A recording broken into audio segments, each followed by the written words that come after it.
Was it very, playing so tight-knit together with just the four of you, was it very different from how you've done it previously?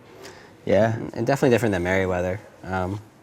It'd been a while since we had written a record almost from scratch. I mean, there were some melodic ideas, but it'd been a while since we had written like that. And Merriweather definitely was a lot of sending ideas back and forth over the internet and working individually in headphones and stuff like that.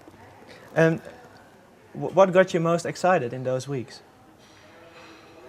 Basically just playing and hanging out. You know, it's rare that we get to hang out for that long or that we're around each other, so we get really excited because aside from working and playing music, it is just like the time we spend together hanging out, joking around, and so look forward to that. And just being in the Baltimore countryside is nice too. It snowed a lot, and it was really cool just to be around in that environment and to be able to make music.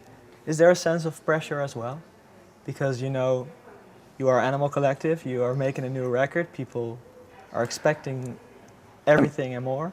Yeah, I mean, I think we're blessed in one way in the fact that people care, you know what I mean? And like, in a certain sense, it's like we can not do whatever we want, but like we feel confident that like you know, what we put out is going to be respected or you know, at least taken for what it's worth as an Animal Collective record, and people are interested in hearing what it is. I mean,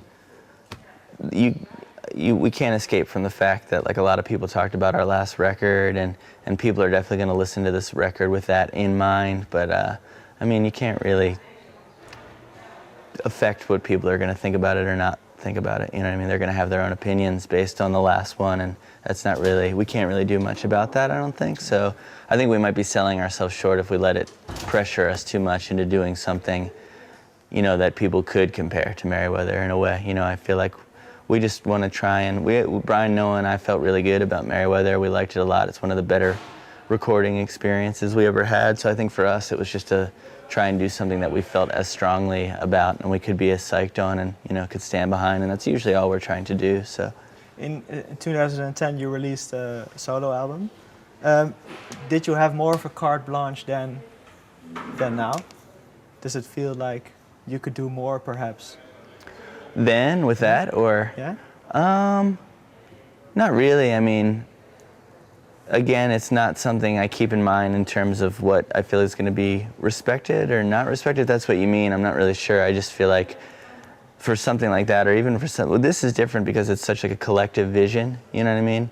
And I feel like for something like my solo record, I'm so set in my head of what I want to do, you know what I mean, and how it's going to come out, and it's all just totally one singular vision that it's kind of like, I mean, it was good to have Josh around and help me record it because, you know, I at least have one other person that's going to be like, yeah, this is good, or no, this is not good, you know what I mean? But it's kind of like you're doing it all on your own, and you only have to, like, you know, stand behind yourself, you know, for what you do.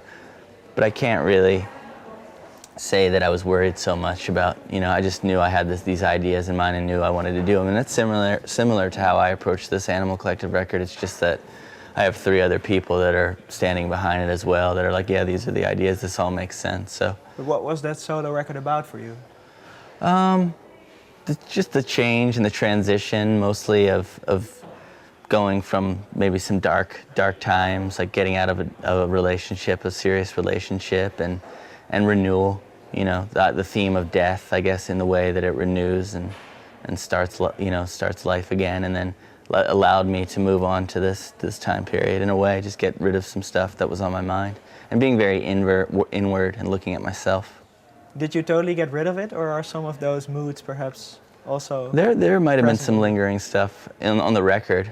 I feel like right now I'm feeling pretty good.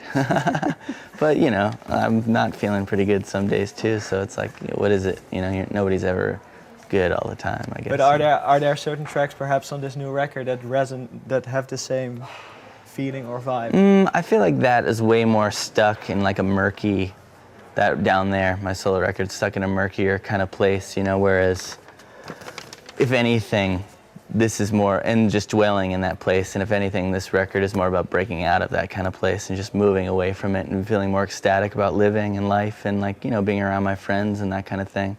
Whereas that record's more of an isolated, lonely experience, you know.